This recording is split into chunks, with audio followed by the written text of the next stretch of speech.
Bagaimana emas fizikal boleh membantu kita mengukuhkan kewangan? Save video ini siap-siap tuan-puan, nanti boleh rujuk balik. Pertamanya, bila mana kita simpan dalam bentuk duit, selalunya tuan-puan kita rasa berduit. Dan bila mana kita rasa berduit, lagi cepatlah duit itu hilang. Poket kita hanya sekadar transit. Singgah sekejap, lepas tu hilang entah ke mana. Berbeza bila kita tukar duit tersebut kepada bentuk emas, kita kekalkan simpanan tersebut dan elak simpanan kita daripada kebocoran.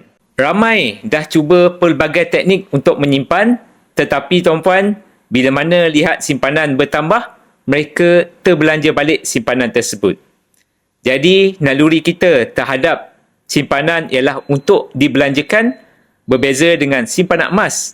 Naluri kita nak kumpul lebih banyak emas.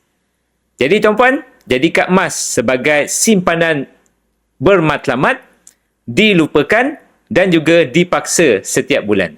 Mulakan dengan 1 gram 1 bulan di akaun emas GIP Public Gold. Boleh isi info di beg biru untuk buka akaun emas percuma.